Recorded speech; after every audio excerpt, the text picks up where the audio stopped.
அனைவருக்கும் வணக்கம்.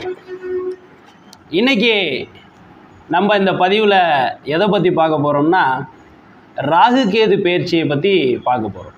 ராகு கேது பெயர்ச்சி 2025 எப்படி இருக்குது அப்படின்னா இந்த பதிவில் நம்ம பார்க்க போகிறோம். இப்போ முதல்ல ராகு கேது அப்படின்னா என்ன, இதில் ஏகப்பட்ட குழப்பங்கள் ஓடிக்கொண்டு. ராகு கேதுனா என்ன, ராகு கேதுங்கிறது நிழல் கிரகமா, அது ஒரு பக்கம். அது நிழல் கிரகம் ராகு கேது அப்படிங்கிறத ஒரு விஷயங்கள் ஓடிக்கொண்டிருக்கிறது. இன்னொரு பக்கம் பார்த்திங்க அப்படின்னா ராகு கேது அப்படிங்கிறது பார்த்திங்கன்னா அரக்கர்கள் அதை அந்த அமிர்தம் கடையும் பொழுது அவர்கள் அந்த ஒரு கதை ஒன்று இருக்குது. அது எடுக்க வந்தாங்க, அதை தலையை வெட்டி தலை தனியாக போயிடுச்சு, உடம்பு தனியாக போயிடுச்சு. அந்த தலைக்கு மனித தலையும் பாம்பு உடலும் கொண்டது ராகு, மனித உடம்பும் பாம்பு தலையும் கொண்டது கேது அப்படின்னு சொல்லிட்டு அது ஒரு கதை வழக்கத்தில் இருக்குது. இது வரைக்கும் இதெல்லாம் பழக்கத்தில் இருக்கக்கூடியது. இப்போ என்னிடம் வரக்கூடிய அந்த ஜோதிடம் பார்க்க வர்றவங்களாக இருக்கட்டும், இல்லை என்கிட்ட படிக்கிற மாணவர்களாக இருக்கும்போது அவங்க என்ன ஒரு கொஸ்டின் கேட்குறாங்கன்னா, சார் இது எப்படி நிழல் கிரகம்னு சொல்கிறாங்களே, இப்போ நம்ம வானத்தில் இப்போ எல்லாம் சேட்டலைட் மூலயமா நம்ம மேலே கிரகங்கள் எல்லாத்தையும் பார்க்க ஆரம்பிச்சிட்டோம். இப்போ பார்த்திங்கன்னா நிழல் கிரகங்கிற மாதிரி ஒன்றுமே இல்லையே, 7 கிரகம் தான் இருக்குது, அதுக்கப்புறம் மற்ற பிளானட்ஸ்லாம் இருக்குது. ஸோ அதெல்லாம் இதில் வருமா அப்படின்னு அவங்க ஒரு கேள்விகள் கேட்குறாங்க. அப்புறம் இன்னொரு பக்கம் பார்த்திங்கன்னா பல பேர் இந்த அரக்கர்களை தலையாக வெட்டின கதையை நம்ப மாட்டுறாங்க. அது ஒரு மூட நம்பிக்கையாக கூட இருக்கலாம்னு அது சிலர் பேசிகிட்டு இருக்காங்க. ஆனால் நான் என்ன சொல்கிறேன் அப்படின்னு கேட்டிங்கன்னா, இது எல்லாமே உண்மை தான். சரிங்களா? இது எப்படி உண்மை அப்படின்னு கேட்டிங்கன்னா, ஒவ்வொரு விஷயத்தையும் ஒவ்வொருத்தருக்கு புரிய வைக்கிறதுக்காக அந்தந்த காலகட்டத்தில் அப்போ இருந்த மனிதர்களின் மனப்பக்குவத்துக்கு தகுந்த மாதிரி ஒரு விஷயங்களை புரிய வைத்து நம்ம அவங்கள நல்ல பாதையில் இழுக்கிறதுக்கு, நல்ல அறிவை கொடுக்கறதுக்கு இதை பயன்படுத்தியிருக்காங்க. புரியுதா? இப்போ ஒரு விஷயத்தை செய்யுங்க, பரிகாரம் செய்யுங்கன்னா அதை செய்ய மாட்டாங்க. அப்போ நம்ம சில கதைகளை சொல்லும் பொழுது அவங்க அதை செய்வாங்க, அதனால் நற்பலன் ஏற்படும். ஆக மக்களுக்கு நற்பலன் ஏற்பட வேண்டும் என்பதற்காக தான் இந்த மாதிரி விஷயங்களை நம் முன்னோர்கள் சொல்லிட்டு வந்திருக்காங்க. அதனால் இதில் சரி தப்பு அப்படிங்கிற ஆராய்ச்சி பண்ணுறது தேவையில்லை. பட் இன்றைக்கி இவங்க கேட்குற கொஸ்டின் எப்படி இருக்குன்னா, மேலே இத்தனை கிரகங்கள் இருக்கே, எதுக்கு 7 கிரகத்தை மட்டும் எடுத்துக்கணும், அப்போ ராகு கேதுங்கிறது யார் மேலே அப்படிங்கிற கேள்வி நியாயமான கேள்வி. அப்போ இப்போ உள்ள மக்களுக்கு தகுந்த மாதிரி நம்ம விஷயங்களை சொல்லணும் அப்படின்னு கேட்டிங்கன்னா, கொஞ்சம் சயின்டிஃபிக்காக சொன்னால் தான் மக்கள் அதை ஏற்றுப்பாங்க. ஏன்னா இன்றைக்கி இருக்கிற ஜென்ரேஷன் கொஞ்சம் சயின்டிஃபிக்காக எல்லாத்தையுமே கம்பேர் பண்ணி பார்க்குறாங்க. தன்னோட அன்றாடம் வாழ்க்கையே சயின்டிஃபிக்காக கம்பேர் பண்ணி பார்க்குற பழக்கம் பார்த்திங்கன்னா இன்றைக்கி இருக்கிற இளைஞர்கள் மத்தியில் அது ரொம்ப அதிகமாக இருக்குது. ஆல்மோஸ்ட் ஒரு 45-50 வயசு வரைக்கும் உள்ளவங்களுக்கே இன்றைக்கி இந்த தாட்ஸ் அதிகமாக இருக்குது. ஓகேங்களா? அப்போ இன்றைக்கி நம்ம எதை சொல்லணும் அப்படின்னு கேட்டிங்கன்னா, இந்த ராகு கேதுனா என்னங்கிறத முதல்ல தெளிவாக புரிய வைக்கணும். அதுக்கப்புறம் தான் அதோட பெயர்ச்சியெல்லாம் என்னங்கிறத நம்ம சொல்லணும். ஓகேங்களா? இப்போ ராகு கேது அப்படிங்கிறது என்ன அப்படின்னு கேட்டிங்கன்னா, முதல்ல ராகு கேதுக்கு முன்னாடி அந்த 7 கிரகங்களை நம்ம ஏன் எடுத்துக்கிறோம் அப்படின்னு கேட்டிங்கன்னா, இந்த பூமி மேலே சூரியன், சந்திரன், செவ்வாய், புதன், குரு, சுக்கிரன், சனி, இந்த 4 கிரகங்களோட ரேடியேஷன்ஸ் மட்டும்தான் போதுமான அளவுக்கு படுது. புரியுதா? அதாவது ஒரு மினிமம் குவான்டிட்டின்னு சொல்லுவாங்கள்ல, அந்த மினிமம் லெவல் குவான்டிட்டி படுறது எது அப்படின்னு கேட்டிங்கன்னா, இந்த 7 கிரகத்தோட ரேடியேஷன் தான். மற்ற கிரகங்கள் இருக்கலாம், ஆனால் அதோட அந்த ரேடியேஷன் நம்ம பூமி மேலே படுறது ரொம்ப நெலிஜிபிள் அமௌண்ட். அதனால் நம்ம முன்னோர்கள் அதை கணக்கில் எடுத்துக்காமல் இந்த 7 கிரகங்களோட ரேடியேஷன் நம்ம பூமியில் பட்டு இந்த பூமியில் இருக்கக்கூடிய உயிரினங்களையும் இந்த பூமியையும் அது தாக்கத்தை ஏற்படுத்துறதுனால நம்ம அந்த 7 கிழமைகள் வைத்தோம். எந்தெந்த கிழமையில் எந்தெந்த கிரகங்கள் அதிக பவராக இருக்கோ அந்த நாளுக்கு அந்த கிரகத்தோட பேரை வச்சோம். ஓகேவா? இப்போ அந்த ராகு கேது அந்த 7 கிழமையிலையும் இல்லையே, 7 நாள் தான் ஒரு வாரத்துக்கு, அப்போ இந்த 7 கிழமையிலையும் இல்லையே, அப்போ அந்த ராகு கேது யார் அப்படின்னு கேட்டிங்கன்னா, ராகு கேது என்றால் வேறு யாரும் இல்லை, நம்ம தான். இது ஒரு பெரிய புதிர். ராகு கேது அப்படி என்பது வேறு எதுவும் இல்லை, நாம் தான் ராகு கேது. புரியுதா? எப்படிங்க நம்மளை ராகு கேது நீங்கள் சொல்கிறீங்க அப்படின்னு கேட்டிங்கன்னா, ராகு அப்படின்னா என்ன அப்படின்னு கேட்டிங்கன்னா, பாட்டன் வழி, அதாவது ஆண்கள் வழி, அப்பாவோட அப்பா அந்த வழியில் உள்ளது. ஓகேங்களா? பாட்டி, அதாவது கேது அப்படிங்கிறது பாட்டியா வழி. ஓகேங்களா? அதாவது அம்மா வழி. ராகு அப்பா வழின்னு வச்சிங்க, கேது வந்து அம்மா வழின்னு வச்சிங்க. ஓகேங்களா? ஸோ இந்த வழியில் ஜெனட்டிக்கலாக ட்ரான்ஸ்ஃபர் ஆகி வந்துக்கிட்டே இருக்கும்ல, பாட்டன் பூட்டி பரம்பரை வரைக்கும் 7வது தலைமுறையே பரம்பரைன்னு நம்ம சொல்லுவோம். ஓகேங்களா? பரன்னா தாத்தா, பறைன்னா பாட்டி, அதாவது 7வது தலைமுறையில் உள்ளவங்க அவங்க. ஓகேங்களா? ஸோ இந்த மாதிரி முறை, இதுக்கு நம்ம ஒரு தனி வீடியோ போடுறோம். ஏன்னா அதை பேசணும்னா அது ரொம்ப டைம் இழுத்துட்டு போயிடும். அது நான் தனியாக வீடியோ போடுறேன். ஸோ இப்போ இந்த வகையில் அப்பா வகையில் உள்ள முன்னோர்கள், ஏன்னா அவங்க 2 பேரும் கிராஸ் ஆகி தான் நம்ம அப்பா வந்திருப்பார். அதேமாரி அவங்க 2 பேர் பரம்பரையிலேருந்து அப்படியே பாட்டன் பூட்டி அப்படியே கிராஸ் ஆகி தான் நம்ம வந்து அம்மா வந்திருப்பாங்க. ஸோ இப்போ இந்த அப்பா வழி ஒன்று, அம்மா வழி ஒன்று, அப்பாவும் அம்மாவும் சேர்ந்து பிறக்கிறது தான் நம்ம. ஓகேங்களா? அப்போ இந்த பக்கம் உள்ள ஜெனட்டிக்கும் ட்ரான்ஸ்ஃபர் ஆகும், இந்த பக்கம் உள்ள ஜீனும் ட்ரான்ஸ்ஃபர் ஆகும். ஓகேவா? ஸோ இந்த 2 ஜீனும் சேர்ந்து ஒரு புது காம்பினேஷனில் நம்ம பிறக்கிறோம். ஸோ இப்போ இந்த ஜெனட்டிக்கல் கோர்வை தான் இந்த ராகு கேது. அது அப்பா வழியே நீங்கள் ராகுன்னு வச்சிங்க, அம்மா வழியே நீங்கள் கேதுன்னு வச்சிங்க. ஓகேவா? ஸோ இப்படி தான் நம்ம பார்ப்போம். ஜாதகம் பார்க்கும்போது 5ல் ராகு இருந்துச்சுன்னா பாட்டனார் பிள்ளையாக பிறப்பான்னு சொல்லுவாங்க. கேது இருந்துச்சுன்னா தடைப்பட்டு குழந்தை பிறக்கும். இல்லைன்னா என்ன ஆகுன்னா அந்த பாட்டியா வழியில் உள்ளவங்களே திருப்பி பிறப்பாங்க. அப்படிலாம் நம்ம நிறைய சொல்லியிருக்கோம். ஸோ அது எதை வச்சுன்னா இந்த மாதிரி கான்செப்ட் வச்சு தான். அப்போ என்ன ஆகுது, ராகு கேது, அதாவது 2 முன்னோர் அம்மா அப்பாவோட அந்த ஹைரிங்ஸ் அப்படியே என்ன ஆகுதுன்னா ஜெனட்டிக்காக நம்மள்கிட்ட ட்ரான்ஸ்ஃபர் ஆகுது. ஆக ஒரு குழந்தை கருவாகும்போது எப்படி கிடக்கும்னு கேட்டிங்கன்னா ஒரு பாம்பு மாதிரி தான் வயிற்றுக்குள்ளே கிடக்கும். எந்த உயிரினத்தோட கருவும் முதலில் உருவாகும் பொழுது ஒரு பாம்பு மாதிரி தான் இருக்கும். அதுக்கப்புறம் தான் அதில் கண்ணு காது மூக்கெல்லாம் வச்சுட்டு அது ஒரு உயிரினமாக மாறும். அதை வச்சு நம்ம இந்த உயிரினங்கிறத நம்ம ஐடென்டிஃபை பண்ணுறோம். ஓகேங்களா? அதே மாதிரி மனிதனுக்கு முதலில் ஒரு பாம்பு மாதிரி தோரணை தான் இருக்கும். அதுக்கப்புறம் அது வந்து கண்ணு காது மூக்கெல்லாம் வச்சுட்டு வரும். ஓகேவா? அப்போ ராகு கேதுங்கிறது வேறு யாருமே கிடையாது, நம்ம முன்னோர்கள், நம்மளோட ஜீன் டிரான்ஸ்ஃபர்மேஷன். புரியுதா? இது வந்து பரம்பரை தோஷம்னு சொல்கிறாங்களே, பூர்வீக தோஷம், பரம்பரை தோஷம், உங்கள் குடும்ப வழியாக வர்ற தோஷம், இதை தான் ராகு கேது தோஷம்னு சொல்லுவாங்க. அப்போ குடும்ப வழியாக வருதுன்னா எப்படி வரும்? நம்மளோட ஜெனட்டிக்கல் மூலியமாக தான் வரும். இதுதான் சயின்டிஃபிக்காக நம்ம சொல்லக்கூடிய ஒரு அத்தாட்சி. ஏன்னா இன்றைக்கி இருக்கிற காலகட்டங்கள் இதை நிறைய மூட நம்பிக்கைன்னு சொல்லி இன்றைக்கி இருக்கிற யங்ஸ்டர்ஸ் போயிட்டுருக்காங்க. இது மூட நம்பிக்கை கிடையாதுங்க. இது அந்த காலத்தில் உள்ள மனிதர்களுக்கு புரிகிற மாதிரி சொன்னாங்க. அந்த காலத்தில் ஜீன்ஸை பற்றியெல்லாம் பேசினா யாருக்கும் தெரியாது. இன்றைக்கி எல்லாருக்கும் தெரியும். புரியுதா? ஜெனட்டிக்கல் டிரான்ஸ்ஃபர்மேஷன், இது ஜீன்ஸு அப்படின்னு சொல்லிட்டு நிறையா இப்போ ஒரு 20 வருஷமாக 2000லேருந்து எல்லாருமே இதை வந்து பேசிகிட்டு இருக்காங்க. ஜீன்ஸை பற்றி இன்றைக்கி எல்லாருக்குமே தெளிவாக தெரிஞ்சிருக்கு. அப்போ இது பரம்பரையாக வரக்கூடியது தான், ஜெனட்டிக்கல் டிரான்ஸ்ஃபர்மேஷன் தான் இந்த ராகு கேது என்பது. இன்றைக்கி இருக்கிறவங்களுக்கு இப்படி சயின்டிஃபிக்காக சொன்னால் தான் புரியும் என்பதற்காக இதை நான் சொல்கிறேன். இதை இன்னும் தெளிவாக நான் என்ன பண்ணுறேன் அப்படின்னு கேட்டிங்கன்னா, என்னோடய மாணவர்களுக்கு நான் வந்து ப்ராக்டிக்கலாக சொல்லி கொடுத்துட்ருக்கேன். எப்படி இது ட்ரான்ஸ்ஃபர் ஆகுதுன்னு என்னோடய முழு நேர மாணவர்களுக்கு இதை நான் சொல்லி கொடுத்துட்ருக்கேன். இதில் எப்படி நீங்கள் கிளாஸ் சேரணும் அப்படின்னு சொல்லிட்டு சில பேர் கேட்குறீங்க. அதுக்கு ஒரு தனி வீடியோ போட்டு அதோட லிங்க்கை நான் கீழே வச்சுருக்கேன்.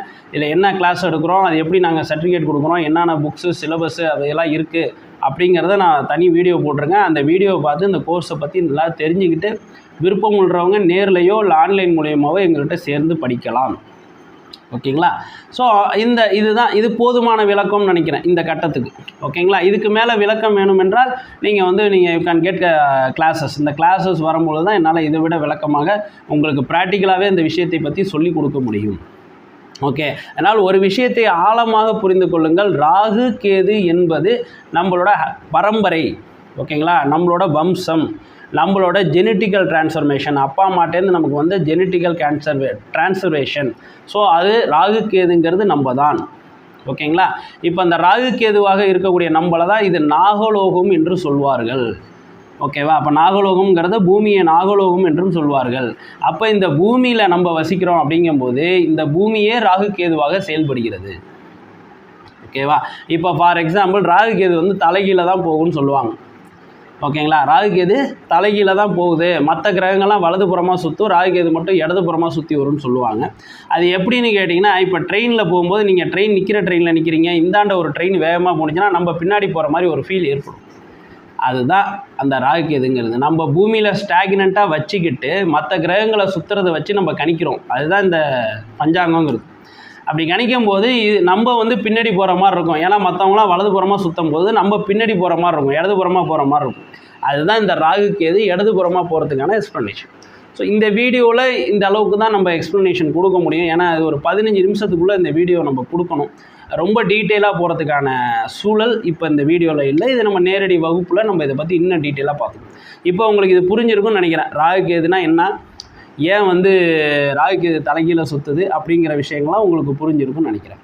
ஸோ இப்போ இந்த ராகு கேதுக்கு பரிகாரம் எப்படி சார் செய்கிறது? நான் சொல்லிட்டேன், ராகு கேதுங்கிறது நம்மளோட ஜெனட்டிக்கல் ட்ரான்ஸ்ஃபர், நமக்குள்ளே தான் இருக்குது, நம்மளோட ஜீன் தான் அது. ஓகேங்களா? அப்போ இதை சரி பண்ணணும்னா அப்படின்னா என்ன பண்ணணும் அப்படின்னு கேட்டிங்கன்னா, நீங்கள் கோயிலுக்கு போனால் மட்டும் இது ஆகாது. ஓகேவா? ஸோ கோயிலில் போனால் என்ன நடக்குதுங்கிறத நான் தொடர்ந்து சொல்கிறேன். இப்போ என்ன பண்ணணும்னா, ஃபஸ்ட்டு மெடிடேஷன், தியானம் செய்ய வேண்டும். ஏன்னா கேது என்பது உங்களுக்கு வந்து என்னன்னு கேட்டிங்கன்னா மனநிலையை பாதிக்கக்கூடிய அமைப்பு கொண்டது. ஜெனட்டிக்கலி உங்களுக்கு அந்த மனநிலை பாதிப்பு இப்போ நீங்கள் நிறையா பார்த்துருப்பீங்க. இப்போ ஏதாவது திடீர்னு மனக்கோளாறு வந்துச்சுன்னா என்ன சொல்லுவாங்கன்னா, உங்கள் பரம்பரையில் யாராவது இந்த மாதிரி ஏற்கனவே ப்ராப்ளம் வந்திருக்கான்னு டாக்டர் கேட்பாங்க. ஓகேவா? ஏன் அப்படின்னு கேட்டிங்கன்னா ஜெனட்டிக்கல் டிரான்ஸ்ஃபர்மேஷன். ஓகேவா? ஒரு இப்போ கேன்சர் வந்துச்சு அப்படின்னு கேட்டிங்கன்னா ஏற்கனவே உங்கள் பரம்பரையில் ஏதாவது அந்த வியாதி இருக்கா அப்படின்னு கேட்குறாங்க. ஓகேவா? அது ராகுவை குறிக்கும். உடல் சம்மந்தப்பட்ட வியாதியை குறிக்கக்கூடியது ராகு, மன சம்மந்தப்பட்ட வியாதியை குறிக்கக்கூடியது கேது. ஓகேங்களா? அப்போ இந்த ராகு கேதுங்கிறது வந்து பார்த்தீங்க அப்படின்னா நமக்கு மனக்கலக்கத்தை ஏற்படுத்துவார் கேது, உடல் வியாதியை ஏற்படுத்துவார் ராகு. அப்போ கேதுக்கு நீங்கள் மெடிடேஷன் பண்ண வேண்டும், தினமும் தியான முறையில் ஈடுபட வேண்டும். ஓகேவா? அதேமாரி யோகா போன்ற பயிற்சியில் நீங்கள் ஈடுபடும் போது ராகுவால் ஏற்படக்கூடிய வியாதிகள் குறையும். ஏன்னா உடல் ராகு, உடல் பாம்பாக இருந்துச்சுன்னா ராகுன்னு சொல்லியிருக்காங்க. நம்ம ஏற்கனவே கதையிலலாம் நீங்கள் கேட்டிருப்பீங்க. உடல் பாம்பாக இருந்தால் அது ராகு, தலை பாம்பாக இருந்தால் கேது. தலையில் என்ன இருக்குது? மூளை இருக்குது. ஓகேவா? அதுதான் கேது. ஸோ அதை வந்து நீங்கள் நார்மலாக வச்சுக்கணும் அப்படின்னு கேட்டிங்கன்னா மெடிடேஷன் செய்வது மூலியமாக கரெக்டாக இருக்கும். அந்த புனைக்கதைகளை நாம் ஒற்று பார்த்து நம்ம விஷயத்தை புரிந்து கொள்ள வேண்டும். புரியுதா உங்களுக்கு? நம்ம சும்மா அவங்க சொன்னதையே பேசிக்கிட்டு இருக்கிறதுனால பல பேர் அது மூட நம்பிக்கையினும் இந்த ஜோதிடத்தை ஒதுக்கக்கூடிய சூழ்நிலையும் இருக்குது. நல்ல எஜுகேட்டட்லாம் வந்து இந்த ஜோதிடத்தை கொஞ்சம் கொஞ்சமாக ஒதுக்குறாங்க. ஒதுக்கக்கூடாது. ஓகேவா? இதுக்குள்ளே இருக்கக்கூடிய சயின்ஸ் பேக்ரவுண்டை பார்க்கணும். ஓகேவா? பார்க்கும் பொழுது தான் இது இவ்வளோ அற்புதமான விஷயம், இத்தனாயிரம் வருஷத்துக்கு முன்னாடியே நம்ம முன்னோர்கள் இதை கண்டுபிடிச்சி சொல்லியிருக்காங்கிற அந்த பெருமை உங்களுக்கு தெரியும். அதுக்கப்புறம் தான் அதை ஃபாலோ பண்ண ஆரம்பிப்பாங்க. இல்லைன்னா நம்ம கலாச்சாரமே அழிஞ்சு போயிடும். இந்த மாதிரி ஒவ்வொன்றா நம்ம வந்து அப்படியே ஒதுக்கிக்கிட்டே போயிட்டு இருந்தோம் அப்படின்னா கலாச்சாரம் அழிஞ்சு போயிடும். உங்களுக்கு அது மனசு ஏற்றுக்கலை அவங்க சொல்கிற கதை அப்படின்னு கேட்டிங்கன்னா, அது கதைக்கு பின்னாடி இருக்கக்கூடிய அறிவியலை பார்த்து புரிந்து கொண்டு அதை நீங்கள் செய்யும் பொழுது அது இன்னும் நீங்கள் அடுத்தடுத்த கட்டத்துக்கு கொண்டு போயிட்டே இருக்கலாம். இல்லைன்னா நம்மளோட கலாச்சாரம் அழிந்துடும். கலாச்சாரம் அழிஞ்சுட்டால் எல்லாமே அழிந்து விடும். ஓகேவா? அதனால் இதை நம்ம முன்னோர்கள் நம்ம கொடுத்ததே நம்ம பாதுகாக்க வேண்டியது நம்ம கடமை. அது எனக்கு தெரிஞ்ச வரைக்கும் நான் உங்கள்கிட்ட சொல்ல வேண்டியது என்னோடய கடமைன்னு நினச்சி நான் சொல்லிக்கிட்டு இருக்கேன். ஓகேங்களா? ஸோ இப்போ இந்த ராகுக்கு நான் சொல்லிட்டேன், உங்களுக்கு யோகா போன்ற பயிற்சிகளை செய்ய வேண்டும். கேதுக்கு வந்து பார்த்திங்கன்னா தினமும் மெடிடேஷன், இது ரெண்டும் டெய்லி பண்ணிட்டு வர இந்த ராகு கேது தோஷங்கிறது உங்களுக்கு பெருசாக பாதிக்காது. சரி சார், இப்போ இதுக்கு வந்து பரம்பரையாக வர்ற வியாதி, முன்னோர்கள் செய்த பாவம்னா நமக்கு வருதுன்னா வரும். ஆமாம், அது ஜெனட்டிக்கல் மூலயமா நமக்கு டிரான்ஸ்ஃபர் ஆகி நம்ம அதை அனுபவிக்கக்கூடிய சூழ்நிலையை கொடுக்குது. ப்ராக்டிக்கலாக அப்படி தான் நடந்துகிட்ருக்கு, அதெல்லாம் இல்லைன்னு சொல்ல முடியாது. அப்போ அதை எப்படி சார் சரி செய்கிறது அப்படின்னு கேட்டிங்கன்னா, ஃபஸ்ட்டு மெடிடேஷன் அண்ட் யோகா செய்யும் பொழுது உங்களுக்கு மனசு, புத்தி, உடம்பு மூணும் ஒரு கோட்டில் வரும்போது அந்த வரக்கூடிய பிரச்சனைகளை நம்மளால் தவிர்த்து கொள்ள முடியும். Point number 1. பாயிண்ட் நம்பர் 2, நீங்கள் என்ன பண்ணணும்னா வழிபாட்டு ஸ்தலங்களுக்கு போகணும். ராகு கேதுக்குன்னு இருக்கக்கூடிய வழிபாட்டு ஸ்தலங்கள். அந்த வழிபாட்டு ஸ்தலங்கள்ங்கிறது என்ன? இப்போ நம்ம பழைய ஒருங்கிணைந்த தஞ்சை மாவட்டத்தில் வந்து எல்லா கோயில்களும் இருக்குது. ஓகேங்களா? அந்த கோயில்களுக்கு நீங்கள் போவது சிறப்பு. ஏன்னா நம்ம முன்னோர்கள் அந்த முறைப்படி கட்டி வச்சுருக்காங்க. அந்த இடங்களில் வந்து நம்ம தியானம் செய்யும் பொழுது, சில முறைகளை கையாளும் பொழுது இந்த தோஷம் விலகும் என்ப அந்த சத்தியத்தை அவர்கள் நிலைநாட்டி வைத்து உள்ளார்கள். பல வருடம் அதை பயன்படுத்தி அந்த ராஜாக்களும் அந்த பலனை பெற்றிருக்கிறார்கள். அதற்கப்புறம் அந்த மனிதர்கள், சாமானியர்கள், நம்மளை போன்ற சாமானியர்களும் அதை வந்து பயன்படுத்தி வெற்றி பெற்றிருக்கிறார்கள். ஓகேவா? அப்போ வி ஹாவ் எ ப்ரூஃப். அந்த இடத்துல நமக்கு வந்து ஸ்ட்ராங் எவிடன்ஸ் இருக்குது. இந்த மெத்தடை இந்த இடத்துல வந்து செய்யும் பொழுது நமக்கு வெற்றி கிடைக்கிது அப்படின்னு. அப்போ நம்ம என்ன பண்ணணும் அப்படின்னு கேட்டிங்கன்னா, அந்த கோயில்களுக்கு போயிட்டு அந்த கோயில்களின் பரிகார முறைகளை முறைப்படி தெரிந்து கொண்டு, ஒவ்வொரு கோயிலுக்கும் ஒவ்வொரு பரிகார முறை இருக்கிறது. ஓகேவா? அந்த பரிகார முறையை முறைப்படி தெரிந்து கொண்டு செய்யணும். ஜஸ்ட்டு நீங்கள் அர்ச்சனை செஞ்சுட்டு வந்தால் மட்டும் எதுவும் ஆகாதுங்க. புரியுதா? பரிகார முறை ஒவ்வொரு கோயிலுக்குன்னு இருக்குது. அங்கே இருக்கிற அந்த அர்ச்சகர்கள்ட்ட, குருமார்கள்ட்ட நீங்கள் போய் இந்த மாதிரி வந்து என்னங்க இது எக்ஸாக்டாக இந்த கோயிலில் நம்ம செய்யணும்னு கேட்டுக்கிட்டு, உடல், மனசு, புத்தி இது மூணுத்தையும் நீங்கள் வந்து கட்டுப்படுத்தி அந்த பரிகாரங்களை நீங்கள் குறைந்தது 48 நாட்கள் செய்து வரும்பொழுது தான் இந்த ராகு கேது தோஷம் முழுமையாக அகலும். இல்லைன்னா அது உங்கள் குழந்தைங்களுக்கும் அது வந்துடும். ஏற்கனவே அப்படி தான் சொல்லியிருப்பாங்க நிறையா ஜோசியர்கிட்ட. நீங்கள் ஜாதகம் பார்க்கும்போது உங்கள் ராகுகேது தோஷம் உங்கள் முன்னோர்களுக்கு இருக்குது, அதனால் உங்களுக்கு வந்திருக்கும்பாங்க. புரியுதா? அது எப்படி வருதுன்னா இந்த ஜெனட்டிக்கல் டிரான்ஸ்ஃபர்மேஷன். அப்போ நீங்கள் இதை முறைப்படி களைஞ்சி எடுக்கலைன்னால் இது உங்களோட அடுத்த தலைமுறைக்கும் இது போகும். அந்த தோஷம் இருக்க இருக்க அது பிரச்சனையை கொடுத்துட்டு தான் இருக்கும், வளர்ச்சியை கொடுக்காது, ஏதாவது ஒரு பிரச்சனை கொடுத்துக்கிட்டு தான் இருக்கும். ஓகேங்களா? ஸோ இப்போ இதை நீங்கள் ஒன்று பரிகார ஸ்தலம், ஃபார் எக்ஸாம்பிள் திருநாகேஸ்வரம், கீழப்பெரும்பள்ளம், திருப்பாம்புரம், இந்த மாதிரி கோயில்களுக்கு வைத்து நீங்கள் முறைப்படி பரிகாரம் செய்யும் வகையில் அது வெற்றியை பெறும். ஏற்கனவே பரிகாரம்னா என்னன்னு நான் சொல்லியிருக்கேன். பரிகாரம் என்றால் நாம் செய்யக்கூடிய காரியத்தை மாற்றி செய்வது. எதுக்கு தகுந்த மாதிரி மாற்றி செய்வது? அந்த கோயிலில் ஒரு முறை இருக்கும், அந்த முறைப்படி மாற்றி செய்வது தான் பரிகாரம். ஃபார் எக்ஸாம்பிள் நார்மலாக நடப்போம், ஒரு கோயிலுக்கு போனால் அடி பிரதர்ஷனம் பண்ணுவோம், அது பேர் பரிகாரம். நார்மலாக நடக்கிறது மாறுதில்ல. ஆக அந்த இடத்துக்கு தகுந்த மாதிரி மாற்றி நம் இயல்பு செயல்களை செய்வது, அதாவது இயல்பு செயல்களை அந்த இடத்துக்கு தகுந்த மாதிரி மாற்றி செய்வது தான் பரிகாரம். ஓகேவா? வெறும் அர்ச்சனை பண்ணுறது பரிகாரம் கிடையாதுங்க. நிறைய பேர் தப்பாக நினச்சிக்கிட்டு இருக்கீங்க. அதனால் ரிசல்ட் இல்லை. நாங்களும் இத்தனை வருஷமாக பார்த்துட்ருக்கோம், அதில் ஒன்றும் ரிசல்ட் கிடையாது. ஸோ அதனால் முறைப்படி செய்தீர்கள் என்றால் தான் அது ரிசல்ட் கிடைக்கும். அர்ச்சனை என்பது நான் உன்னை தரிசித்து செய்திருக்கிறேன் அப்படின்னு இறைவனுக்கு கொடுக்கக்கூடிய ஒரு அச்சாரம், அவ்வளோதானே தவிர்த்து அதை தாண்டின ஸ்டெப்பு நீங்கள் எடுத்திங்கன்னா தான் அது வெற்றி பெறுமே தவிர்த்து இந்த வெறும் நீங்கள் இப்போ வந்துட்டு போனேங்கிறத மட்டும் சொன்னால் எந்த பிரயோஜனமும் இருக்காது. ஓகேவா? இது ஒன்று.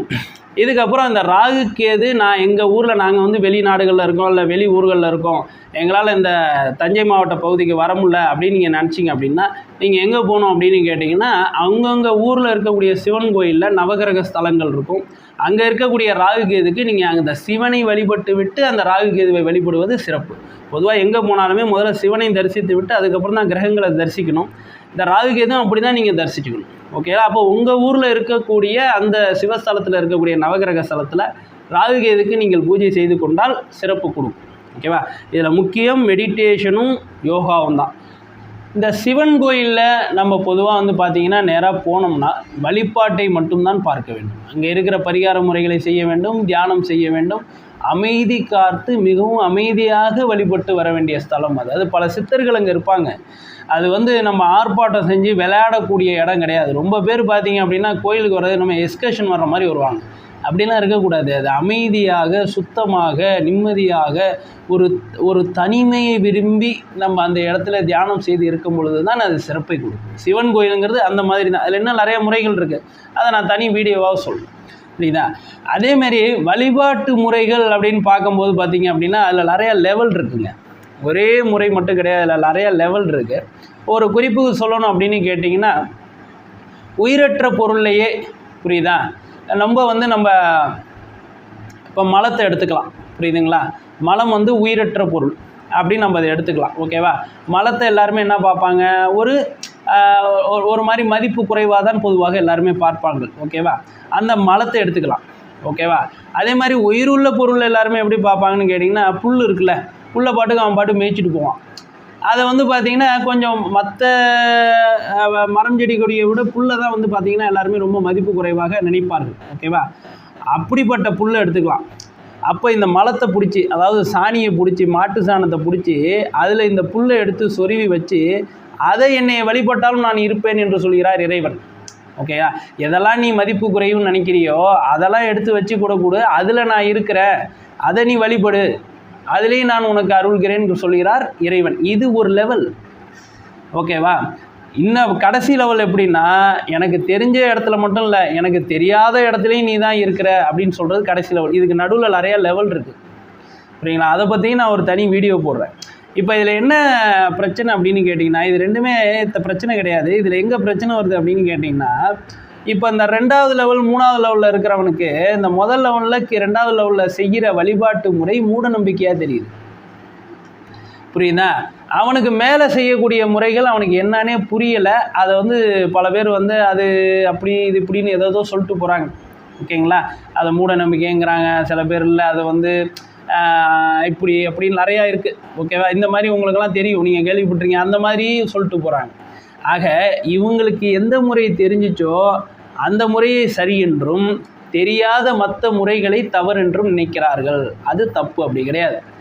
எல்லா வழிபாட்டு முறையும் சரிதான். அது உங்களோட லெவலை பொறுத்து அந்த வழிபாட்டு முறையோட தரம் உயரும். புரியுதா? அது 0லேருந்து ஆரம்பித்து பல லெவல்கள் இருக்குது, அதை நான் சொல்கிறேன். ஓகேங்களா? அப்போ வழிபாட்டு முறையில் எதுவுமே தவறு இல்லைங்க, எதுவுமே மூட நம்பிக்கை இல்லைங்க. ஓகேங்களா? அது ஒரு ஸ்டேஜுங்க, அவங்களோட மனப்பக்குவத்துக்கான ஸ்டேஜ் அது. அந்த ஸ்டேஜில் அவங்க அதை வழிபடுறாங்க. அதனால் அவங்கள பொறுத்தளவுக்கு அது சரிதான், எல்லாரை பொறுத்தளவுக்கும் அது சரிதான். அதனால் அதை என்ன நினைக்காதீங்க அப்படின்னா, இது வந்து மூட நம்பிக்கை, அது வந்து இதுதான் கரெக்டு அப்படிங்கிற மாதிரிலாம் எதுவும் நினைக்க வேணாம். உங்களுக்கு எது வழிபாட்டு முறையில் சரி என்று படுகிறதோ, எந்த வழிபாட்டு முறையை செய்தால் உங்களுக்கு வெற்றி கிடைக்கிறதோ, நீங்கள் நினச்ச காரியம் நடக்குதோ, உங்களுக்கு நிம்மதி கிடைக்கிறதோ, எதில் உங்களுக்கு எந்த வழிபாட்டு முறையில் திருப்தி கிடைக்குதோ அதை செய்யுங்கள். உங்களுக்கு அனைத்து விதமான தோஷமும் நிவர்த்தி ஆகும். சரி, இப்போ அடுத்தது என்னங்க? இப்போ இதுலேருந்து வந்து என்னன்னு கேட்டிங்கன்னா, சிவஸ்தலங்கிறது அமைதியை காட்டி வழிபாடு செய்ய வேண்டிய இடம். அது அந்த இடத்தின் வழிபாட்டு முறை அது. அங்கே ஆர்ப்பாட்டம் கூடாது.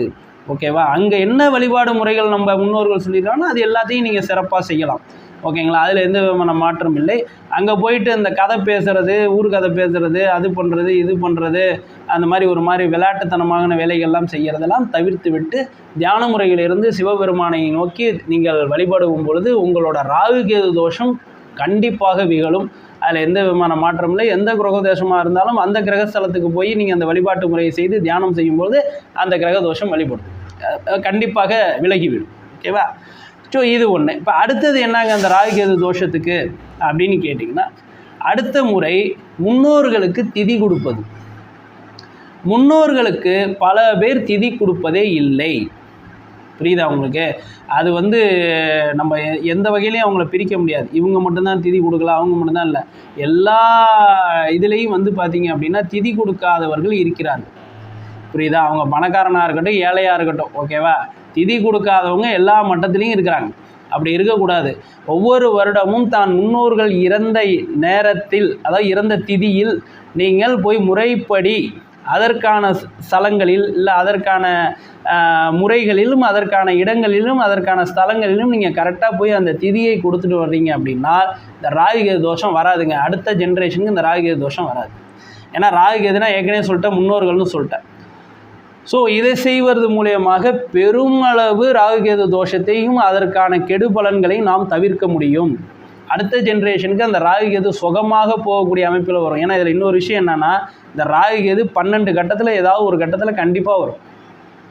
அதில் ராகு இருக்கிற இடத்தில் பின்பங்களை ஏற்படுத்தும் பெரிதாக. அதாவது உண்மையில்லாத விஷயங்களை உண்மையான விஷயம் போல் காட்டும். கேது இருக்கக்கூடிய விஷயத்தை இல்லாத மாதிரி காட்டும். ஃபார் எக்ஸாம்பிள் ராகு இருக்குதுன்னு வச்சிங்களேன், அவன்கிட்ட சாப்பாட்டுக்கே வழி இருக்காது, ஆனால் பெரிய கோடீஸ்வரனாக வெளியில் காட்டும். அதே கேது இருக்குதுன்னு வச்சிங்களேன், அவன் பெரிய கோடீஸ்வரனாக இருப்பான், ஆனால் பார்த்தீங்கன்னா அவன் பிச்சைக்காரன் மாதிரி அவனோட அமைப்பை ஏற்படுத்தும், சூழல் ஏற்படுத்தி கொடுக்கும். ஸோ ராகு பிரம்மாண்டத்தை காட்டுவார், கேது அதை ரொம்ப சுருக்கி காட்டுவார். ஓகேவா? இதுக்கு இன்னும் நிறையா விளக்கங்கள் இருக்குங்க. ரொம்ப டைம் ஆகிட்டுங்கிறனால நான் ரொம்ப இதை ஷார்ட் பண்ணிக்கிறேன். இன்னொரு வீடியோவில் இதை பற்றி டீட்டெயிலாக போடுவோம். ஓகேங்களா? இது வகுப்பு எடுக்கும் போது நான் இன்னும் டீட்டெயிலாக நடத்திக்கிட்டு இருக்கேன். அதை நீங்கள் விருப்பம் உள்ளவங்க படிச்சுக்கங்க. ஓகே. ஸோ இப்போ இந்த ராகுகேது முன்னோர் திதி, சிவன் கோயில் வழிபாடு, ராகு ஸ்தலங்கள் கேது ஸ்தலங்கள் வழிபாடு, இதை சொல்லியாச்சு. அடுத்தது என்னங்க பண்ணால் இந்த ராகுகேது தோஷம் விலகும் அப்படின்னு கேட்டிங்கன்னா, உங்களோட குலதெய்வ பூஜை. குலதெய்வத்திற்கு நீங்கள் தவறாமல் வருடம் சிறப்பு பூஜை செய்ய வேண்டும் உங்கள் குடும்பத்தோடு சேர்ந்து. தினமும் குலதெய்வத்தை வழிபடுறவனுக்கு இந்த ராகுகேது தோஷம் ஒன்றுமே பண்ணாது, நான் ஓப்பனாக சொல்கிறேன். புரியுதா? ஆனால் கண்டிப்பாக வருடத்துக்கு ஒரு முண்டு குடும்பத்தோடு போய் இருந்து பூஜை போட்டு இந்த ராகு கேது தோஷத்தை நீங்கள் அகழ்த்தி கொள்ளலாம். உங்களோட குலதெய்வத்துக்கு வருடத்துக்கு ஒரு முறை குடும்பத்தோடு அழைத்து சென்று பூஜை செய்யும் வகையில், சிறந்த முறையில் செய்யும் வகையில் இந்த ராகு கேது தோஷத்தை முழுமையாக நீங்கள் தவிர்த்து கொள்ளலாம். அடுத்த ஜென்ரேஷனுக்கு இந்த ராகு கேது உங்களுக்கு தோஷமாக இல்லாமல் யோகமாக மாறக்கூடிய அமைப்பை நீங்கள் ஏற்படுத்தி கொள்ளலாம். ஆக ராகு கேது தோஷத்தை எப்படியெல்லாம் தவிர்க்கலாங்கிறதுக்கும் நான் இதில் தெளிவாக சொல்லிட்டேன். ஓகேங்களா? இப்போ உங்கள் ராசிக்கு இந்த 2025 விஸ்வாவசு வருடத்தில் ராகு கேது பயிற்சி ஆயிடுச்சுங்கள, அது எப்படி இருக்குது அப்படிங்கிறத இப்போ நம்ம பார்க்க போகிறோம். துலாம் ராசிக்கு எப்படி இருக்குது இந்த ராகு கேது பயிற்சி அப்படின்னு கேட்டிங்கன்னா, துலாம் ராசிக்கு ரொம்ப நல்லா இருக்குது. அதில் வந்து எந்த விதமான மாற்று கருத்தும் இல்லை. கடந்த 1.5 வருஷமாக பார்த்தீங்க அப்படின்னு கேட்டிங்கன்னா கேது பகவான் 12ஆம் இடத்துல இருந்து ராத்திரியெல்லாம் உங்களை தூங்க விடாமல் ரொம்ப யோசித்து அது சம்மந்தமான பல வியாதிகளை ஏற்படுத்தினார். துலாம் ராசிக்கு வந்து பார்த்திங்கன்னா இரவு நேரங்கள் தூக்கம் இல்லாதது தான் கடந்த 1.5 வருஷமாக பிரச்சனையே. அதனால தான் அவங்களுக்கு பலதரப்பட்ட வியாதிகள் வந்து உடம்புல வந்துச்சு. அது எத்தனை பேருக்கு வந்து எக்ஸாக்டாக தெரியும்னு தெரில. வெவ்வேறு காரணங்களை நினச்சிக்கிட்டு இருக்காங்க. இதனால் எனக்கு நோய் வந்துச்சு, அதனால் நோய் வந்துச்சுன்னு. அவங்க இரவு நேரங்களில் அதிகமாக யோசிக்கிறதுனால தான் அந்த பிரச்சனையே வந்துச்சு. துலாம் ராசி பார்த்தீங்க அப்படின்னு கேட்டிங்கன்னா கொஞ்சம் வித்தியாசமான ராசி. ஏன் அது வித்தியாசமான ராசி அப்படின்னு கேட்டிங்கன்னா அது வந்து சுக்கிரனோட வீடு. துலாம் ராசி வந்து சுக்கிரனோட வீடு. அதனால் எல்லாத்துலேயுமே கெத்தாக இருக்கணும்னு நினைப்பாங்க. சுக்கிரன் வீட்டில் இருக்கிறவங்க எல்லாமே வந்து பார்த்திங்கன்னா கொஞ்சம் ராஜபோகமாக வாழ வேண்டும் என்றும் தான் இருக்கிறத விட ஒரு படி மேல் நோக்கியே தான் அவங்க கனவு காண்டுகிட்டு இருப்பாங்க. எப்பயுமே அவங்களுக்கு அந்த கனவு இருக்கும். எவ்வளோ உயரக்க போனாலும் அதை விட உயரக்க போகணுங்கிற எண்ணம் அடுத்த செகண்டே அவங்களுக்கு வந்துடும். இது சுக்கிரனோட ராசி அப்படிங்கிறதுனால இந்த எண்ணம் இருக்கும். அதேமாரி அந்த கெத்தாக இருக்கணும்னு நினைப்பாங்க. நமக்கு எல்லாரும் மரியாதை கொடுக்கணும்னு நினைப்பாங்க. அந்த சுக்கிரன் என்னென்னலாம் ஆசைப்படுறாரோ அதெல்லாம் ஆசைப்படுவாங்க. சுக்கிரன் வந்து எப்படின்னு கேட்டிங்கன்னா வசதியான குருன்னா நகையெல்லாம் போட்டிருப்பார். குரு பகவான் வந்து பார்த்திங்கன்னா ரொம்ப சந்நியாசம் மேற்கொண்ட மாதிரி இருப்பார். பட் ஆனால் சுக்கிர பகவான் வந்து பார்த்திங்க அப்படின்னு கேட்டிங்கன்னா ரொம்ப ராஜபோகமாக இருப்பார். நகையெல்லாம் போட்டிருக்க குருவிலே ராஜபோகமாக இருக்கிற குரு வந்து சுக்கிர பகவான். அதிக மரியாதை, சுணுக்குனா கோவம் வந்துடும் அவருக்கு. ரொம்ப பயங்கரமாக கோவம் வந்துடும். பயங்கரமாக அவங்க அடுத்த செகண்ட் வந்து பயங்கர எக்ஸ்ட்ரீமுக்கு போயிடுவாங்க. அதாவது நார்மலாகவே இருப்பாங்க, அவ்வளோ சீக்கிரம் கோவம் வராது. வந்துருச்சுன்னா சட்டுன்னு ரொம்ப எக்ஸ்ட்ரீமுக்கு போய் யோசிப்பாங்க. படிப்படியாலாம் அவங்களுக்கு கோவம் போகாது. ஸோ இதெல்லாம் வந்து அவங்களோட பேசிக்கான குணநலங்கள். புரியுதா? இதில் இன்னொரு பிரச்சனை என்ன அப்படின்னு கேட்டிங்கன்னா அங்கே சனி உச்சமாக வருது. சனி பகவான் வந்து சுயநலமாக இருக்கக்கூடிய தன்மை கொண்டவர். சுக்கிர பகவான் வந்து பார்த்திங்கன்னா ஆடம்பர வாழ்க்கையும் ரொம்ப ஒரு கெத்தாக இருக்கணும், ரொம்ப மரியாதை கொடுக்கணும், எல்லாரும் நம்மளை சார்ந்து தான் அவங்க வந்து இருக்கணுங்கிற மாதிரி மனப்பக்குவம் உள்ளே இருக்கும். வெளியில் காட்டிக்க மாட்டாங்க, ஆனால் உள்ளுக்குள்ளே இருக்கும். அதை அவங்க யாராவது ஓவர்லுக் பண்ணால் அவங்கள எப்படியாவது அவாய்ட் பண்ணணும்னு நினைக்கிறதோ இல்லை கொஞ்சம் முத்தி போயிடுச்சு அப்படின்னா பழி வாங்கணுங்கிற எண்ணத்துக்கு கூட போயிடுவாங்க. அதெல்லாம் வந்து வாழ்க்கையில் பெரிய பாதிப்பை ஏற்படுத்திடும் உங்களுக்கு. புரியுதா உங்களுக்கு? ஸோ அந்த தாட் ப்ராசஸ்லாம் நீங்கள் போகக்கூடாது. அது ஒன்று. அதுக்கு மேலே என்ன அப்படின்னு கேட்டிங்கன்னா இங்கே சனி பகவான் உச்சமாக வர வீடுங்கிறனால இன்னொரு என்ன ப்ராப்ளம் ஆகும் அப்படின்னு கேட்டிங்கன்னா சனி பகவான் சுயநலத்தை குறிக்கக்கூடியவர். அதனால் சுயநலம் கொஞ்சம் அதிகமாக வந்துவிடும். இதெல்லாம் நீங்கள் கண்ட்ரோல் பண்ண வேண்டிய விஷயம். பார்க்குறதுக்கு பொதுநலமாக இருக்கிற மாதிரி தான் தெரியும் சில பேரை, ஆனால் மனசுக்குள்ளே சுயநலம் வாடிக்கொண்டு இருக்கும். அதனால் என்ன பண்ணால் அந்த சுயநலத்தை கண்ட்ரோல் பண்ண வேண்டும். இதெல்லாம் வந்து நீங்கள் செய்யலை, உங்கள் ராசியோட அமைப்பு அந்த மாதிரி இருக்குது. புரியுதா? சுக்கிரனோட வீடு, சுக்கிரனோட தன்மை இருக்கணும். சனி பகவான் அங்கே தான் உச்சமடைகிறார். ரொம்ப கம்ஃபர்டபுளான பிளேஸ். எந்த கிரகங்கள் ஒரு வீட்டில் உச்சமடையுதோ அந்த இடம் மிகவும் கம்ஃபர்டபுளான பிளேஸ். அந்த ராசி வந்து அந்த கிரகத்துக்கு ரொம்ப கம்ஃபர்டபுளான பிளேஸ்னு அர்த்தம். அப்போ அதோட தன்மை அங்கே ரொம்ப அதிகமாக வெளிப்படும். ஒரு இடத்துக்கு வந்து உங்களுக்கு ரொம்ப கம்ஃபர்டபுளாக இருக்குன்னா அங்கே தான் நீங்கள் அதிகமாக உங்களோட பர்சனல் ஆக்டிவிட்டீஸை அதிகமாக செய்வீங்க. அதாவது கண்ட்ரோல் பண்ணி செயல்படாமல் அப்படியே உங்களுக்கு மனசுக்கு தோன்றதெல்லாம் எங்கே செய்வீங்க? உங்களுக்கு எங்கே அதிக சப்போர்ட்டும் கம்ஃபோர்ட்டும் இருக்கோ அந்த இடத்துல. அதேமாரி சனி பகவானுக்கு அதிக சப்போர்ட்டும் அதிக கம்ஃபோர்ட்டும் இருக்கிற ராசி 12 ராசியில் எந்த ராசி அப்படின்னு கேட்டிங்கன்னா இந்த துலா ராசி. அதனால் அவர் ரொம்ப அந்த தன்னோட செயல்பாடை வெளிப்படுத்துவார். அப்பொழுது என்ன ஆகும் அப்படின்னு கேட்டிங்கன்னா ரொம்ப அந்த வக்கரத்தன்மை. சில நேரம் அவங்களுக்கே தெரியும் சனி பகவான் வக்கரமாயிட்டார்னா ரொம்ப பிரச்சனை. வக்கரமாகாத மாதிரி வக்கரம் ஆகலைன்னா அவர் மாதிரி நல்லவர் கிடையாது. வக்கரமாயிட்டார்னா அவர் ரொம்ப இதாகிடுவார், கோவப்பட்டுருவார் அவர். அதுமாரி உங்கள் ராசியில் அவர் நார்மலாகவே இருக்கிற வரைக்கும் பிரச்சனை இல்லை. சில பேருக்கு வக்கரமாயிடுவார். இதெல்லாம் உங்கள் மூளைக்குள்ளேயே நடக்கிறது, உங்கள் உடலுக்குள்ளேயே நடக்கிறது, வெளியில் நடக்கிறது இல்லை. இது உங்களுக்குள்ளேயே நடக்கிறதுனால உங்களுக்கு தெரியாது. ஸோ அதனால் என்ன பண்ணிக்கணும் அப்படின்னு கேட்டிங்கன்னா இந்த துலாம் ராசிக்காரர்கள் மற்ற ராசிக்காரர்களை விட அதிகமாக கவுன்சிலிங் போகக்கூடிய ராசி எது அப்படின்னு கேட்டிங்கன்னா இந்த துலாம் ராசி. இதுக்கு மேற்கொண்டு என்னன்னா அந்த ராசியில் தான் சூரியனும் நீச்சம் அடைகிறார். பாருங்கள், சுக்கிரனோட ஆட்சி வீடு, சூரியனோட நீச்ச வீடு, சனி பகவானோட உச்ச வீடு. அப்போ எப்படி இருக்கும்? சூரியன் நீச்சமாயிடுச்சு அப்படின்னு கேட்டிங்கன்னா ஆளும் தன்மை இல்லாமல் போயிடும்.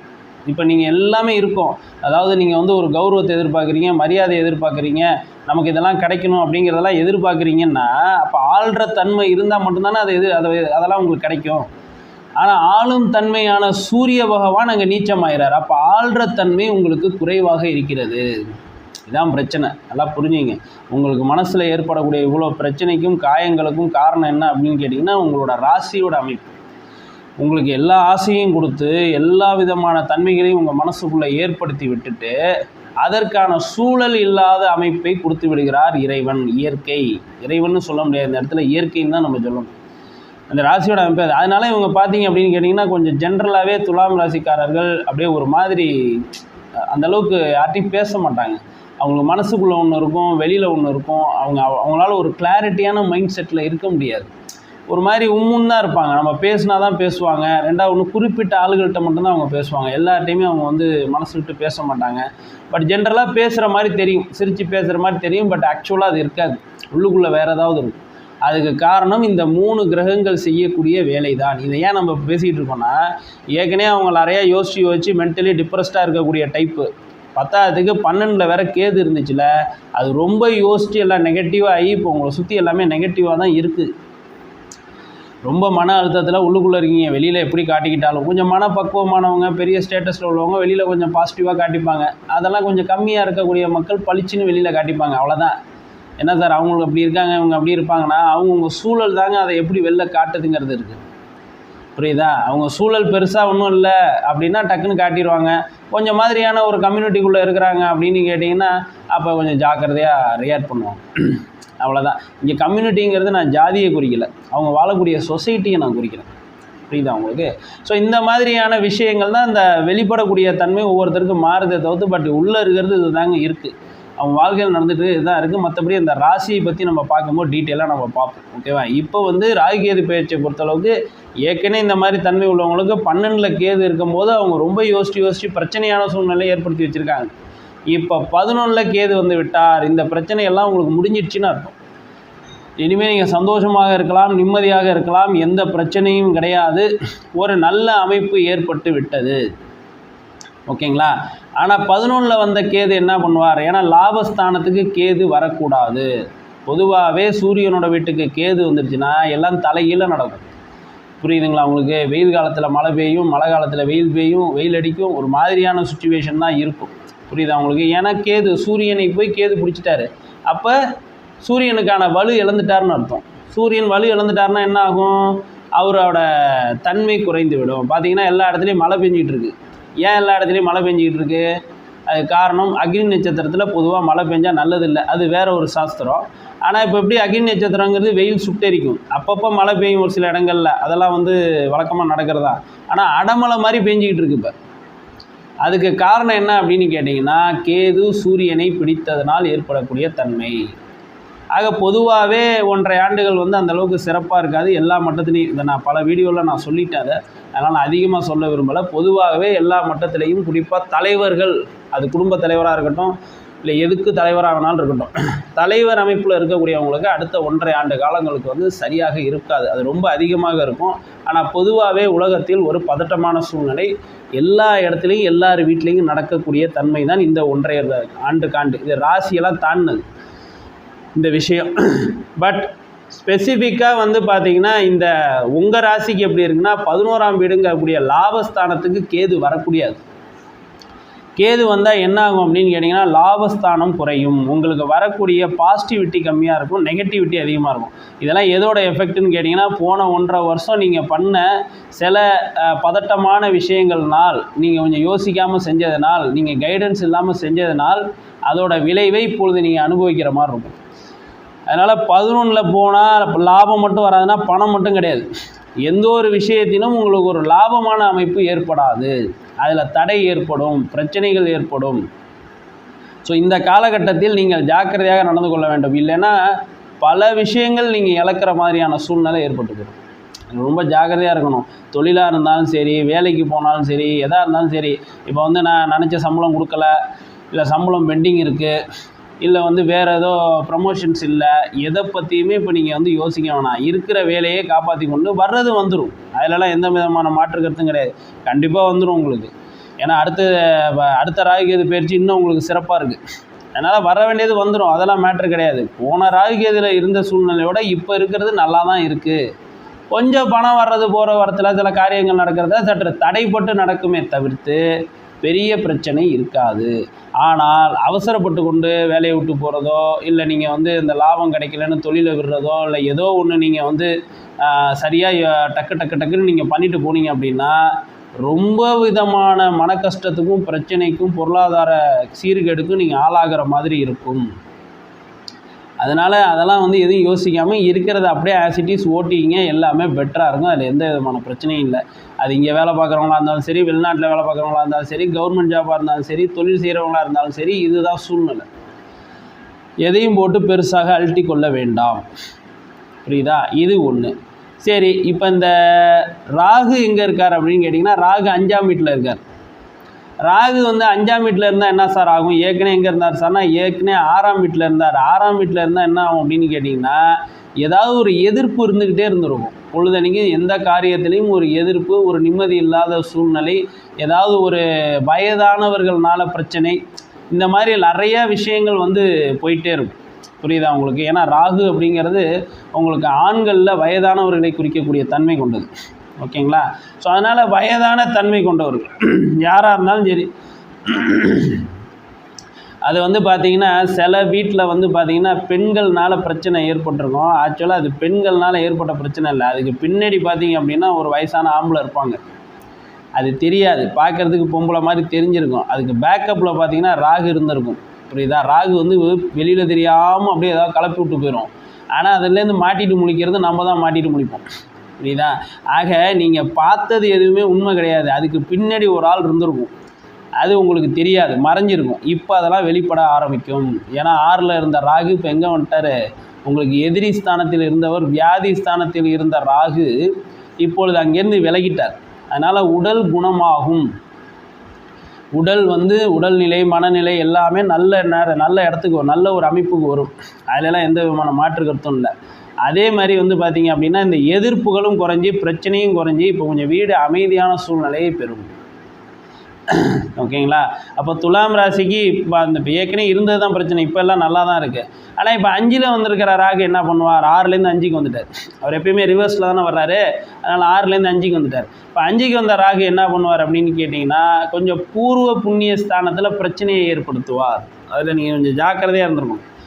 5ல் ராகு இருந்துச்சுன்னா பூர்வ புண்ணிய ஸ்தானத்தில் பிரச்சனை ஏற்படுத்துவார். பூர்வீக இடத்துல பிரச்சனை ஏற்படுத்துவார். குலதெய்வத்தில் பிரச்சனை, குலதெய்வ பூஜை போடுறதுல பிரச்சனை, அந்த பூர்வீக சம்பந்தமாக உள்ள எல்லாத்துலேயும் உங்களுக்கு பிரச்சனையாக இருக்கும். புண்ணியத்தில் பிரச்சனை இருக்கும். புண்ணியத்தில் பிரச்சனைன்னு என்ன அப்படின்னு கேட்டால், நீங்கள் போன ஜென்மத்தில் செஞ்ச புண்ணியத்துக்கான பலனை அனுபவிக்கிறதுல கொஞ்சம் பிரச்சனை இருக்கும். இதெல்லாம் இருக்கும். ஆனால் ராகு வந்து என்ன பண்ணுவார்னு எல்லாத்தையும் பெருசாக காட்டுவார். அதாவது அங்கே பிரச்சனையே இருக்காது, ஆனால் பிரச்சனை இருக்கிற மாதிரி பூஸ்டப் பண்ணி காட்டுவார். அந்த மாதிரி பூஸ்டப் பண்ணி காட்டுறதெல்லாம் வந்து நீங்கள் பயந்துடக்கூடாது. புரியுதுங்களா? ராகு வந்து அந்த மாதிரிலாம் பூஸ்டப் பண்ணுவார்னு சொல்லிட்டு நீங்கள் பயந்துடக்கூடாது. பயந்துட்டீங்க அப்படின்னு கேட்டிங்கன்னா இன்னும் பிரச்சனை அதிகமாகிடும். புரியுதா உங்களுக்கு? ஸோ அதனால் என்ன பண்ணக்கூடாது அப்படின்னு கேட்டிங்கன்னா, நீங்கள் பயப்படாமல் நீங்கள் இந்த ஒரு விஷயத்தை ஹேண்டில் பண்ணீங்க அப்படின்னா ரொம்ப சூப்பராகிடும். ஆனால் நீங்கள் என்றைக்குமே ஒரு கன்சல்டன்சி யார்ட்டையாவது வச்சுக்கணுங்க. புரியுதா? நீங்கள் என்ன பண்ணிடக்கூடாதுன்னு கேட்டிங்கன்னா, டம்முன்னு உங்கள் இஷ்டத்துக்கு செயல்படக்கூடாது. யாராவது ஒருத்தர் குரு மாதிரி வச்சுக்கிட்டு அவங்கள்ட்ட கேட்டு செய்கிறதா இந்த கால சூழ்நிலை நல்லது. ஓகேவா? ஸோ ராகு 5க்கு வந்ததுனால கெடுதல் பண்ண மாட்டார், எல்லாத்தையும் பூஸ்டப் பண்ணி கொடுப்பாரு. அது ஒரு வகையில் ரொம்ப நல்லாயிருக்கும். புரியுதா? நான் வந்து கொஞ்சம் உங்களுக்கு பிரச்சனை வரக்கூடிய அமைப்பை மட்டும்தான் சொல்லியிருக்கேன், நீங்கள் ஜாக்கிரதையாக இருக்கணுங்கிறதுக்காக.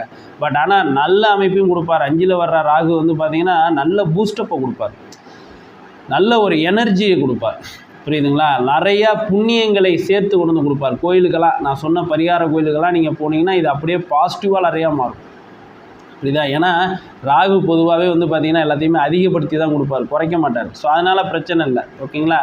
ஆனால் அது யாரோட வீடுனா சனியோட வீடுங்கிறதுனால தான் இப்போ நான் அதிகமான நெகட்டிவாக சொல்லிக்கிட்டு இருக்கேன். ஏன்னா ராகு இப்போ வந்திருக்கிறது யாரோட வீடுனா சனியோட வீடு. 10க்கு சனி பகவான் ஏற்கனவே அங்கே இருக்கிறார்.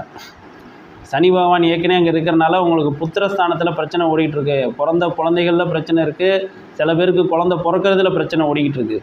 ஓகேங்களா? 10க்கு இப்போ அங்கே ராகு வந்துச்சுன்னா ராகுவும் சனிக்கும் ஆகவே ஆகாது, 2 சண்டை போட்டுக்கும். அப்போ சண்டை போட்டுக்கும் போது அந்த இடத்துல பிரச்சனை ஆகும். அப்போ குழந்தைகளுக்கு இன்னும் பாதிப்பு அதிகமாகும். குழந்தை பிறக்கிறதுல சில பரிகாரம் செஞ்சு தான் குழந்தை பிறக்கிற மாதிரியான சூழ்நிலை இருக்கும். இல்லை ஏதாவது தடைப்பட்ட சூழ்நிலையில் குழந்தை பிறக்கிற மாதிரி இருக்கும். குழந்தை பிறக்காதுன்னு சொல்லலை, அதில் சில பிரச்சனை இருக்கும். குழந்தைங்களுக்கு கண்டம் இருக்குதுன்னு நான் சொல்லலை, ஏற்கனவே பிறந்த குழந்தைங்களுக்கு. ஆனால் கொஞ்சம் நீங்கள் கவனித்து பார்த்துக்கணும். என்னென்னா குழந்தைங்களோட சூழ்நிலை கொஞ்சம் சரியில்லை. ஏன்னா 5ஆம் இடத்துல ராகு வரும்பொழுது அது சனி வீடாக இருக்கும்போது, சனியோடு சேர்ந்து இருக்கும் பொழுது இந்த சூழ்நிலை. வெறும் ராகு மட்டும் 5ஆம் இடத்துக்கு வருது அப்படின்னா அது பிரச்சனை கிடையாது. சனி வீட்டுக்கு வரலைனாலும் பிரச்சனை கிடையாது. ஆனால் இப்போ வந்திருக்கிற வீடு சனி வீடு, அதோட சனியோட சேர்ந்து இருக்கும் பொழுது கொஞ்சம் நீங்கள் ஜாகிரதையாக இருந்துக்கணும். இல்லைனா குழந்தைங்க விஷயத்தில் பிரச்சனையாகும், பிள்ளைகள் விஷயத்தில் பிரச்சனையாகும். அது எந்த ஏஜில் இருந்தாலும் சரி. அது உடல்நிலை சரியில்லாமல் போகும், இல்லை வேறு ஏதாவது வம்பு தும்பு பிரச்சனைகள்லாம் வரும். அதெல்லாம் நீங்கள் கொஞ்சம் கேர்ஃபுல்லாக பார்த்துக்கணும். ஆக மொத்தம் ராகுகேது பயிற்சியில் நான் உங்களுக்கு என்னென்னலாம் வார்னிங் பண்ணணுமோ அது எல்லாத்தையும் பண்ணிட்டேன், புரியுதா? ஆனால் இப்போ பேர்ந்திருக்க ராகுகேது பயிற்சி உங்களுக்கு முந்தி இருந்ததோட நல்ல சூழ்நிலையை தான் ஏற்படுத்தி கொடுத்துருக்கு, நல்ல மனநிலைமையை தான் ஏற்படுத்தி கொடுத்துருக்கு, நல்ல உடல்நிலையை தான் ஏற்படுத்தி கொடுத்துருக்கு. அதனால் இந்த ராகுகேது பயிற்சி உங்களுக்கு நல்லா தான் இருக்குது. எதுக்கும் பயப்படாமல் ராகுக்கு ராகு கால காளி, துர்க்கைக்கு விளக்கு போடுறதும், அதேமாரி பார்த்திங்கன்னா விநாயகருக்கு கேது பகவானுக்கு சதுர்த்தி நீங்கள் வழிபாடு செய்வதும், எந்த வரையில் வேணாலும் வழிபாடு பண்ணிங்க. ஆனால் சிறப்பாக வழிபாடு பண்ணிங்க, உங்களால் முடிஞ்ச அளவுக்கு செய்கிறது மூலியமாகவும் இந்த ராகுகேது பயிற்சியை ஏற்படக்கூடிய தோஷங்கள் அனைத்தும் முழுமையாக விலகி இந்த துலாம் ராசிக்காரர்கள் சிறப்பாக இருப்பார்கள் என்று இந்த நேரத்தில் நான் சொல்லிக்கிறேன். மேற்கொண்டு உங்களுக்கு எல்லாமே நன்மையாக நடக்கணும் அப்படிங்கிற எல்லாம் உள்ள கற்பக விநாயகரை நான் கேட்டுக்கொள்கிறேன். இந்த காலகட்டத்தில் நீங்கள் திருமணம் செய்யலாம், புரியுதா? குழந்தைகள் பற்றி கொஞ்சம் அது மட்டும்தான் கொஞ்சம் தடைப்பட்டு இருக்கும். குழந்தை கண்டிப்பாக பிறக்கும். நிறைய பேருக்கு இந்த வருஷம் குழந்தை பிறக்கும். அவங்க முன்னோர்களே குழந்தையாக பிறப்பாங்க. ஆண் வாரிசு நிறையா இருக்கும். இந்த வாட்டி துலாம் ராசிக்காரர்களுக்கு ஆண் வாரிசு தான் நிறையாக இருக்கும். அதனால் அவங்க முன்னோர்களே அவங்க குழந்தையாக பிறக்கிறதுக்கு வாய்ப்புகள் அதிகமாக இருக்குது. அதனால் குழந்தை பிறக்கிறதுலேயும் ஒன்றும் பிரச்சனை இல்லை. படிப்பு கல்வி அப்படின்னு பார்க்கும்போது அதுவும் சிறப்பாக இருக்குது, புரியுதுங்களா? ரொம்ப உயர்நிலை படிக்கிறவங்க, அதாவது மாஸ்டர்ஸ் படிக்கிறவங்களுக்கு தான் கொஞ்சம் பிரச்சனை இருக்குது தவிர்த்து அதுக்கு முன்னாடி படிக்கிற அண்டர் கிராஜுவேட்டு ஸ்கூல்ஸ் படிக்கிறவங்களுக்குலாம் ஒன்றும் பிரச்சனை இல்லை. படிப்பு சிறப்பாக இருக்கும் இந்த வாட்டி. அதை பற்றி பயப்பட வேண்டியதில்லை. நீங்கள் முந்தி இருந்ததோடு இப்போ படிப்பு பார்த்தீங்கன்னா அருமையாக படிப்பாங்க துலாம் ராசிக்காரர்கள்லாம். ஸோ படிப்பு பிரச்சனை இல்லை. அதுக்கப்புறம் வேலை வாய்ப்பு இருக்கிறத அப்படியே பார்த்துங்க. ரொம்ப லாபத்தை எதிர்பார்த்து அதிக சம்பளத்தை எதிர்பார்த்து எங்கேயும் போய் மாட்டிக்க வேண்டாம், ஓகேவா? இதுதான் எல்லா மட்டத்துலேயும் நான் கொடுக்கக்கூடிய இந்த தகவல் ராகுகேதுவை பொறுத்தளவுக்கு. இதில் ஏதாவது உங்களுக்கு டவுட் இருந்துச்சு அப்படின்னு கேட்டிங்கன்னா கீழே என்னோடய வாட்ஸ்அப் நம்பர் கொடுத்துருக்கேன். அதுக்கு நீங்கள் மெசேஜ் பண்ணி கேட்கலாம். அதேமாரி ஜாதகம் பார்க்கணும் அப்படின்னாலும் ஆன்லைன்லேயும் பார்க்கலாம், நேர்லேயும் பார்க்கலாம். அதுக்கும் நீங்கள் கீழே இருக்கிற வாட்ஸ்அப் நம்பருக்கு நீங்கள் மெசேஜ் அனுப்பிச்சு டீட்டெயில்ஸ் கேட்டிங்கன்னா நான் அதுக்குள்ளே டீட்டெயில்ஸ் நான் சொல்கிறேன். ஸோ இந்த வருடம் உங்களுக்கு சிறப்பாக அமைய எல்லாம் உள்ள கற்பக விநாயகரை வேண்டி கேட்டுக்கொள்கிறேன். நன்றி, வணக்கம்.